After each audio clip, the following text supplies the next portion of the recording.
You're listening to WTIM, your information station, and it's time now for your expanded local news.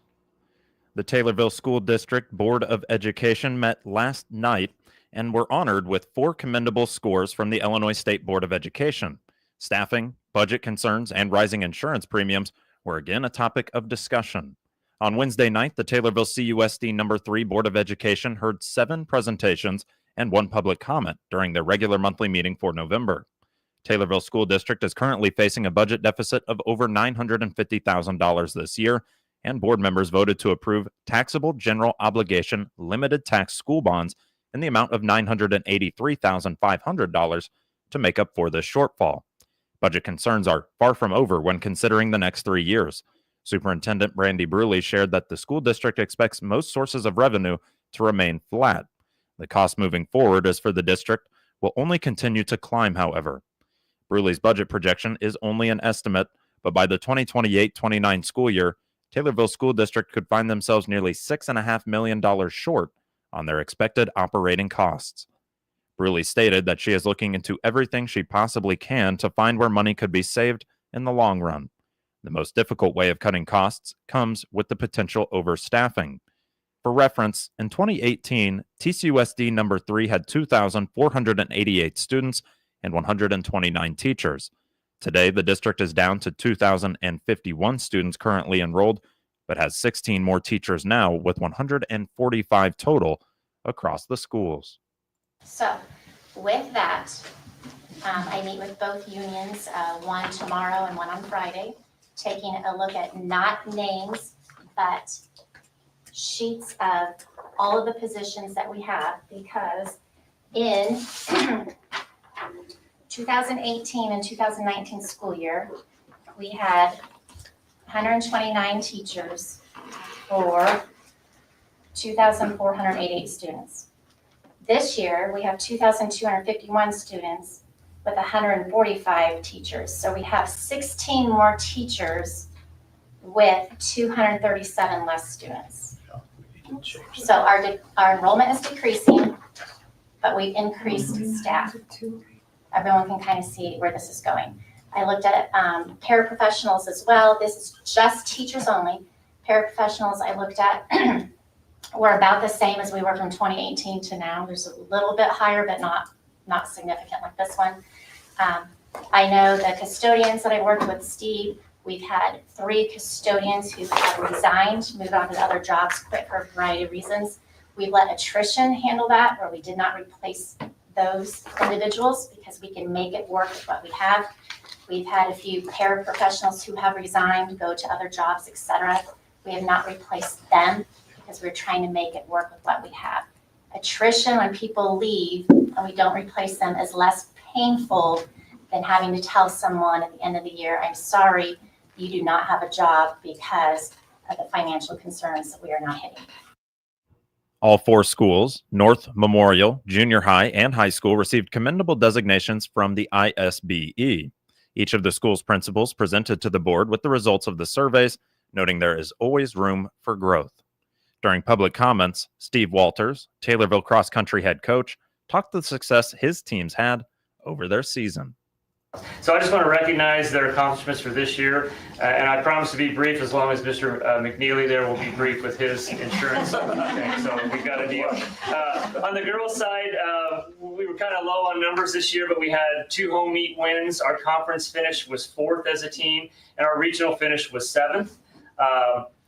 We had on our boys' team was a spectacular year. These are all invites which have several hundred runners running at one time. We won the Carlinville invite. We won the Rochester invite. We won all 3 home meets, the Springfield invite, the Jacksonville invite, the Mattoon invite, the Delavan invite, and the Charleston invite. Those were all first place finishes for our entire team. We finished first place in our regionals, which was at home here, first time ever. We had 2nd place in sectionals, and we were 10th in state as a team. So that was our team scores. Walters went on to talk about 2 student athletes in particular, both Elena Harker and Liam Bettis, who enjoyed high placements at the state finals. We had two individuals on both teams that were phenomenal athletes. Lena Harker, her individual wins were she won the Carlinville invite, she won the Rochester invite, she won all three home meets, she won the Lanford invite, Mattoon invite, the Delavan invite. She was second in the Apollo Conference, sixth at regionals, fourth at sectionals, 13th at state. She holds a record that she broke of her own. She is the fastest girl to run in the history of Taylorville. She holds that 3-mile record, and she is the highest placing girl in history at state for the girls' side. On the boys' side, Liam Bettis is our returning champion. He won the Rochester invite, Carlinville invite, the home meets, Lanfair invite, Springfield invite, Mattoon invite, Delavan invite. He is the Apollo Conference champion. He had second at regionals, fourth at sectionals, and seventh at state. And just as Elena, he holds the school record, which he broke his own. And he is the highest placing boy in school history at the state meet. So I just wanted to let you guys know about that. The board moved to new business and approved the beginning fund balance disclosure and proposed tax levy hearing for December 9th of 2025. A 6-0 vote in favor of new workers' comp insurance and an ISB school maintenance grant application were also heard. Approval of the district safety plan and procedures and local wellness policies were also garnered. The meeting would last 1 hour and 29 minutes. The Taylorville School Board of Education will meet next for the tax levy hearing on December 9th of 2025, prior to their regular monthly meeting for December that same night.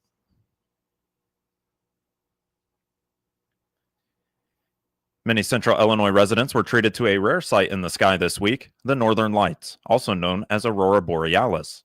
The colorful display of greens, purples, and pinks could be seen across much of the Midwest, and conditions tonight could bring another chance to spot them. So what causes this natural light show? The Northern Lights happen when particles from the sun collide with gases in the Earth's atmosphere. Those particles, carried here by solar winds, hit oxygen and nitrogen high above the Earth, creating glowing colors that ripple and dance across the sky. Scientists say increased solar activity, known as geomagnetic storms, is what's making the lights visible much farther south than usual. Normally, the aurora is only seen in places like Canada or Alaska. There are plenty of apps available that you can download to tell you when to see the Northern Lights, and you can also visit spaceweatherlive.com. The best viewing is usually away from city lights, facing north, and between 10 p.m. and 2 a.m.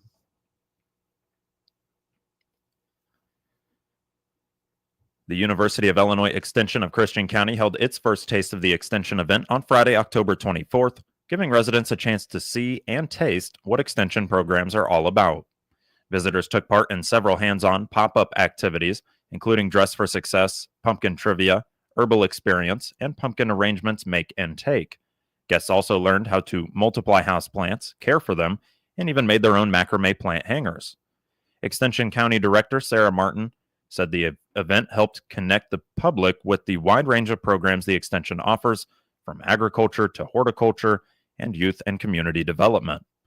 The Carl R. Woese Institute for Genomic Biology at the University of Illinois Urbana-Champaign also brought its mobile science learning lab, where participants learned about bats with real specimens and 3D printed skulls. The Christian County Master Gardeners and Stacy Shanks from Locust Creek Flower Farm also helped lead activities, while the Edinburghers food truck was on site serving supper. Martin says more Taste of Extension events are planned for the future, and to learn more about upcoming workshops or events, you can visit go.illinois.edu/CJMM or call the Christian County Extension Office at 217-287-7246. This will conclude the first portion of your expanded local news, and it's brought to you by First National Bank of Taylorville.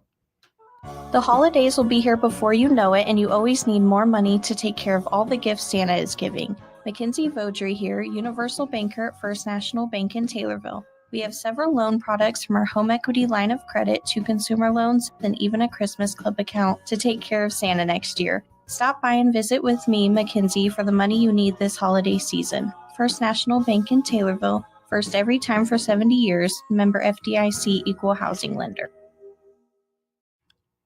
Lincoln Land Community College will host its annual Giving Day on Friday, November 14th. an event that brings together alumni, students, faculty, staff, and community members to help raise funds. The day serves as a reminder of the generosity that helps continue LLCC's mission to provide access to higher education within our area. Funds raised through Giving Day help meet a range of student needs, from scholarships to emergency assistance. Many scholarship recipients at LLCC come from many backgrounds, brought together by their commitment to education. Students often go on to pursue four-year degrees or careers in high-demand fields, carrying with them the support that was made possible by donors. Giving Day contributions are also support programs like the General Scholarship Fund and the Emergency Fund, providing direct aid to students who otherwise might be unable to continue. LLCC President Dr. Charlotte Warren has pledged to match all Giving Day donations up to $10,000, doubling the impact of every gift made during the campaign. Community members, businesses, and organizations are encouraged to visit llccfoundation.org and click Donate to participate. The LLCC Foundation, a nonprofit organization, oversees these efforts and provides financial support for the college's educational programs, facilities, and student services.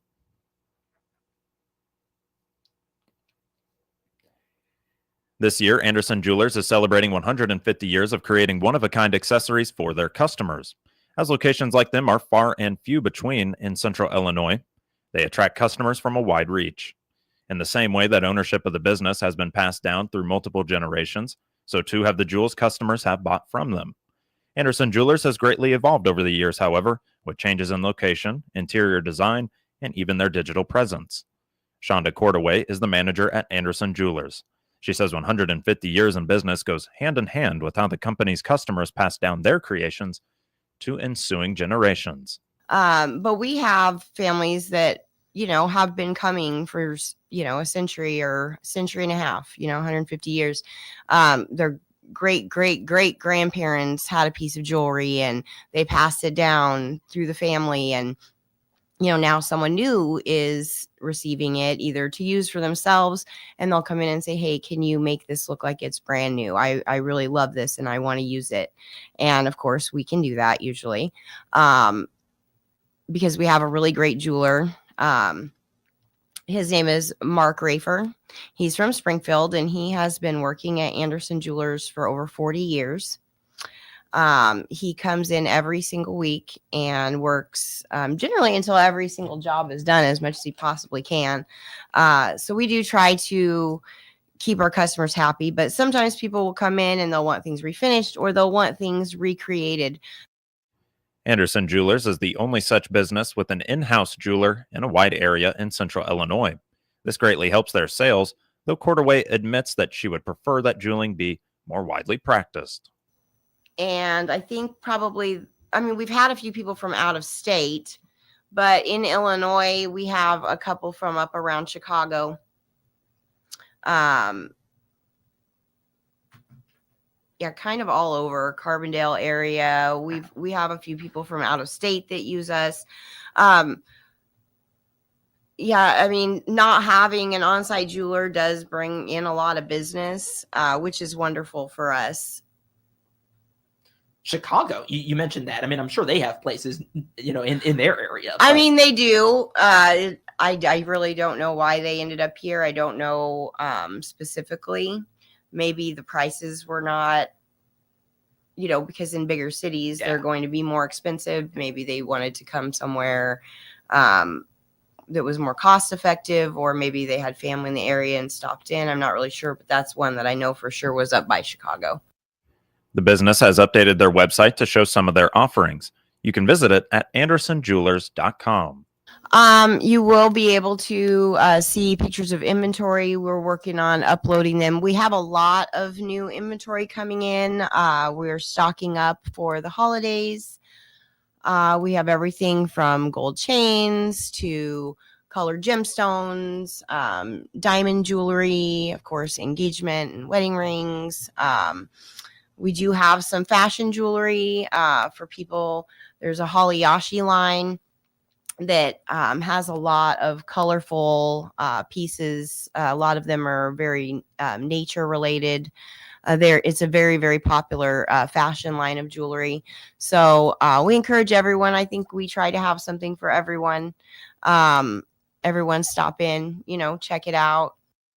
And away from their products, Anderson Jewelers is stepping up to help those in need within the community. They are partnering with the Taylorville Food Pantry to accept donations of non-perishable food. This campaign comes amid the reduction of benefits from the Supplemental Nutrition Assistance Program, or SNAP, and the expected increase in need at the food pantry. We've noticed that there's been a lot of campaigns for the food pantry. They've been asking a lot for donations. So we are partnering with them. We will be entering now through Thanksgiving. Anyone that comes in, the customers that come in and bring food donations for the Taylorville Food Pantry will be entered into a drawing, which we're going to do on Black Friday, for a $100 gift card towards any purchase at Anderson Jewelers. We just want to give back something to the community and help out as much as we can. Again, more information on Anderson Jewelers is available at andersonjewelers.com. Shonda Cordaway appeared as a guest on the WTIM Morning Show. The Illinois Ag in the Classroom Teacher of the Year is Erica Coletta. She is a librarian and interventionist at Maple Elementary School in Loves Park.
Coletta will be honored at the Illinois Farm Bureau annual meeting next month in Chicago.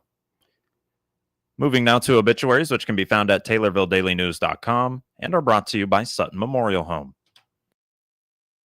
This is Chad Sparks. When a loved one passes, grieving family members and friends often are confronted with dozens of decisions about the funeral arrangements. Sutton Memorial Homes in Taylorville and Nokomis have been helping families in the area for over 55 years with these often difficult decisions. They offer pre-planning, traditional funerals, and cremation. Austin and the staff at Sutton Memorial Homes' goal is to make your family's transition easier in their time of need. Sutton Memorial Homes, where caring is what they do best. 81-year-old Janet K. Beck of Taylorville died on November 10th. Visitation is November 17th from 10 a.m. until 11 a.m. at McClure Funeral Home in Taylorville. Funeral service will be November 17th at 11 a.m. at McClure Funeral Home in Taylorville. Burial will be at Mount Auburn Cemetery. Funeral arrangements are being handled by McClure Funeral Home and cremation services in Taylorville. 65-year-old Linda Elaine Ferris of Taylorville died on November 8th. Visitation is November 15th from 9:30 a.m. until 11 a.m. at Sutton Memorial Home in Taylorville. Funeral service will be November 15th at 11 a.m. at Sutton Memorial Home in Taylorville. Burial will be at Horse Creek Cemetery in Pawnee. Funeral arrangements are being handled by Sutton Memorial Home in Taylorville. 51-year-old Aaron E. Reed of Blue Mound died on November 5th. Cremation rights have been accorded, and a private graveside interment will take place at Oak Hill Cemetery. Funeral arrangements are being handled by McClure Funeral Home and cremation services in Taylorville. 95-year-old Edward John Avka of Nokomis died on November 7th. Visitation is November 14th from 10 a.m. until 11 a.m. at the United Methodist Church in Nokomis. Funeral service will be November 14th at 11 a.m. at the United Methodist Church in Nokomis. Burial will be at Nokomis Cemetery. Funeral arrangements are being handled by Steele Dawson Funeral Home in Nokomis. And 90-year-old Connie Sue Phelps Bingham Stewart of Powder Springs, Georgia, formerly of Morrisonville, died on March 6th. A combination graveside service with Glenn Stewart Jr. will be on November 13th at 11 a.m. at the Morrisonville Cemetery with Veterans Honors and Masonic Rites. Funeral arrangements are being handled by Asali Funeral Home in Morrisonville. Get details on these and other local news stories at TaylorvilleDailyNews.com or hear them every hour on WTIM. WTIM is your only local news radio.